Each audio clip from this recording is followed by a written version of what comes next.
ओम श्री परमात्मे नमः। ओम श्री गुरुवे नमः। अथ चतुर्थोऽध्यायः श्लोक नंबर 30। चातुर्वर्ण्यं मया सृष्टं गुणकर्म विभागशः तस्य कर्तारमपि मां विद्धि कर्तारमव्ययम्। एक बार फिर बोलती हूँ।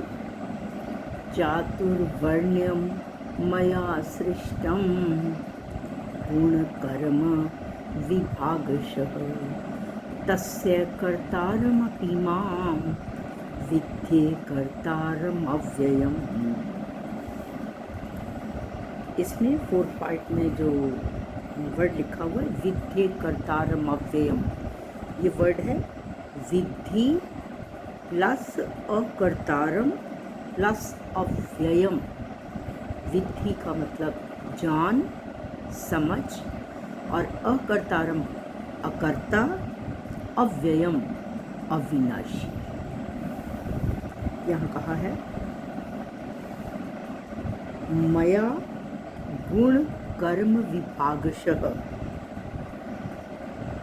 मेरे द्वारा, भगवान कहते हैं मेरे द्वारा गुणों और कर्मों के विभाग अनुसार चातुर्वर्ण्यम सृष्टम, चारों वर्णों की रचना की गई है।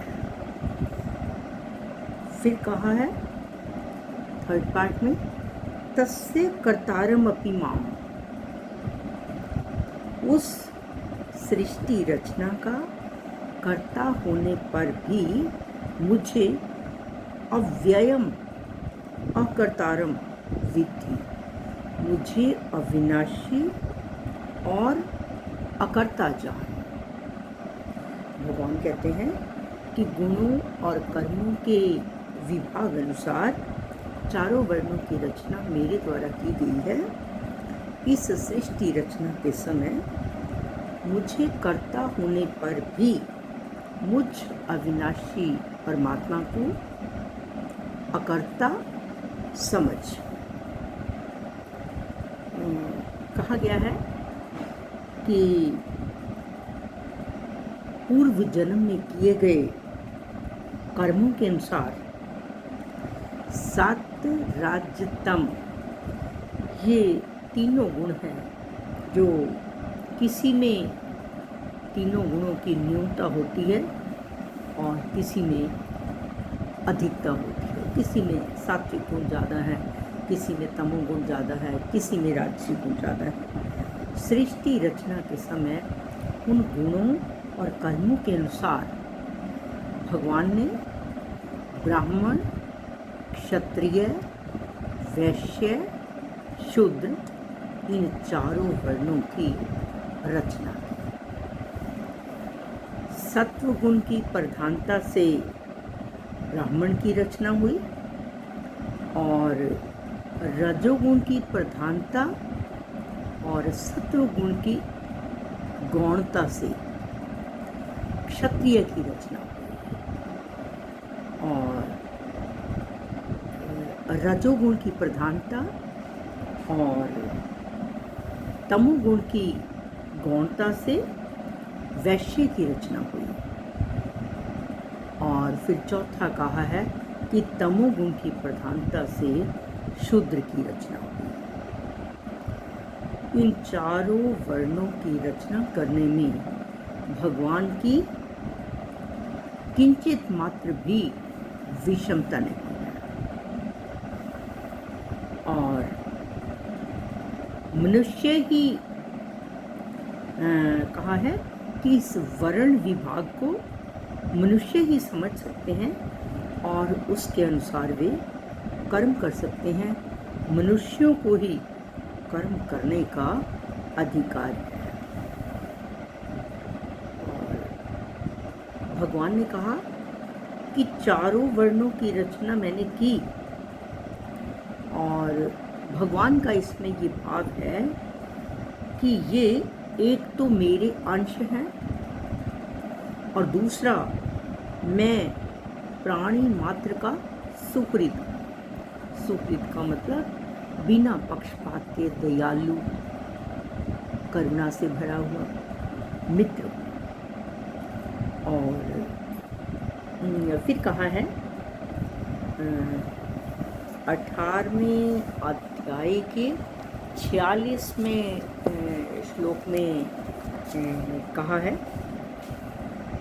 कि यतः प्रवृत्तिर्भूतानां येन सर्वमिदं ततं स्वकर्मणा तमभ्यर्च्य सिद्धिं विन्दति मानवः। जिस परमात्मा से संपूर्ण प्राणियों की उत्पत्ति हुई और जिससे ये संपूर्ण संसार व्याप्त है, उस परमात्मा का कर्मों के अनुसार पूजन करके मनुष्य सिद्धि को प्राप्त हो जाता है।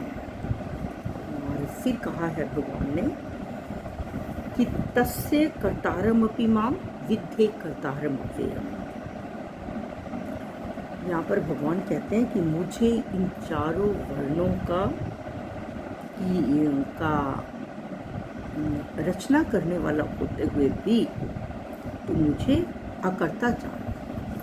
सृष्टि की रचना, पालन और संहार संपूर्ण कर्मों को करते हुए भगवान सर्वथा इनसे अतीत और निर्लिप्त रहते हैं। इसलिए भगवान कहते हैं कि तुम मुझे अकर्ता ही जान।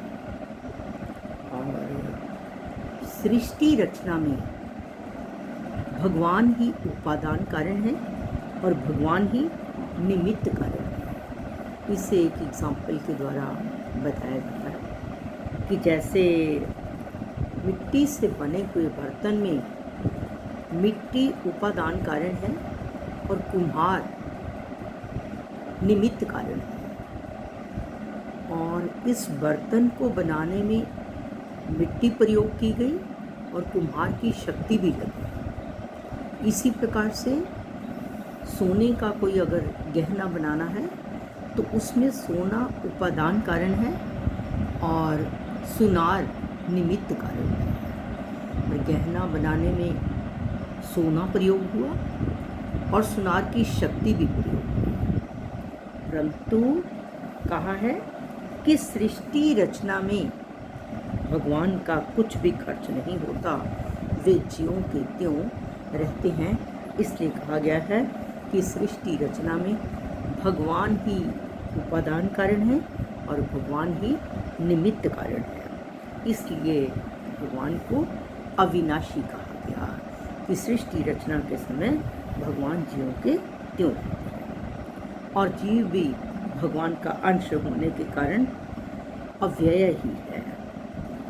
और देखा जाए तो ये शरीर आदि संपूर्ण वस्तुएं जो हैं संसार की हैं, संसार से मिली हैं और संसार की सेवा में लगा देने से अपना कुछ भी खर्च नहीं हुआ और हम अव्यय ही रहे, अविनाशी ही रहे, अर्थात आत्मा अविनाशी है। इसलिए साधक शरीर, इंद्रियां, मन, बुद्धि आदि और या ये धन संपत्ति जो कुछ भी मिले हैं, इन सांसारिक पदार्थों को अपना न माने और उसे दूसरों की सेवा में लगाए। और फिर कहा है भगवान ने अपने कर्मों की दिव्यता को समझने की आज्ञा दी है कि कर्म करते हुए कर्म, ये कर्म सामग्री और कर्म फल, इनसे अपना कोई भी संबंध जब नहीं है, यही हमारे कर्मों की दिव्यता है। सो हमारे आज के श्लोक में भगवान ने कहा है कि मेरे द्वारा गुणों और कर्मों के विभाग पूर्वक चारों वर्णों की रचना की गई है। उस सृष्टि रचना का कर्ता होने पर भी मुझ अविनाशी परमात्मा को तू अकर्ता ही जान। सर्वे भवन्तु सुखिनः, सर्वे सन्तु निरामया, सर्वे भद्राणि पश्यन्तु माँ कश्चित् दुःख भाग् भवेत्, माँ कश्चित् दुःख भाग् भवेत्। श्री कृष्ण अर्पणम अस्तु।